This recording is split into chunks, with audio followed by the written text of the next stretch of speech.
మీరైతే ఇది చూడొచ్చు. నవంబర్ ఎండింగ్లో ఇది కట్ చేసినాము. ఇప్పటికీ ఇంత సైజ్ అయింది, నా హైట్ అయింది.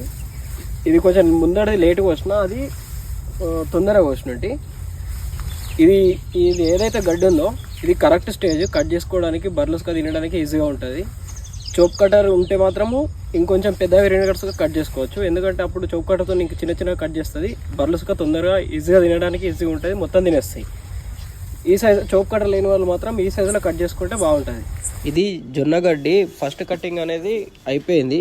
కటింగ్ అయిపోయిన తర్వాత మనం ఒక్కసారి యూరియా అల్లుకొని నీళ్ళు కడితే మాత్రము మన గ్రోత్ అనేది తొందరగా వస్తుంది.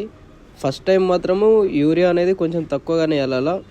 పెద్దగా అయిన క్రాప్ అనేది పెద్దగా అయిన తర్వాత కొంచెం ఎక్కువ అల్లుకుంటే మంచిగా ఉంటుంది. మనం చిన్నగా ఉన్నప్పుడే ఎక్కువ అల్లినాం అనుకో ఎండిపోయడానికి అవకాశం ఉంటుంది. నేను ఇంతకుముందు చెప్పినా కదా, కటర్ లేకపోతే ఈ చిన్న సైజులో కట్ చేసుకుంటే బాగుంటుంది, బర్రెలు మొత్తం తినేస్తాయి అని చెప్పేసి. ఇన్ కేస్ మీ దగ్గర కటర్ ఉంటే మాత్రము ఈ ఇంత సైజు వరకు పెంచింది అనుకో మీకు ఎక్కువ రోజులు కటింగ్స్కి వెళ్తుంది, మంచిగా అవుతుంది. మీకు కటింగ్ చేయకుండా దీన్ని చోప్ కటింగ్లో యూజ్ చేయకుండా పెట్టేసింది అనుకో జస్ట్ ఈ ఆకులను మాత్రం తినేసి ఇది ఏదైతే ముదిరిన బెండ్ ఉన్నదో ఈ బెండును వదిలేస్తాయి.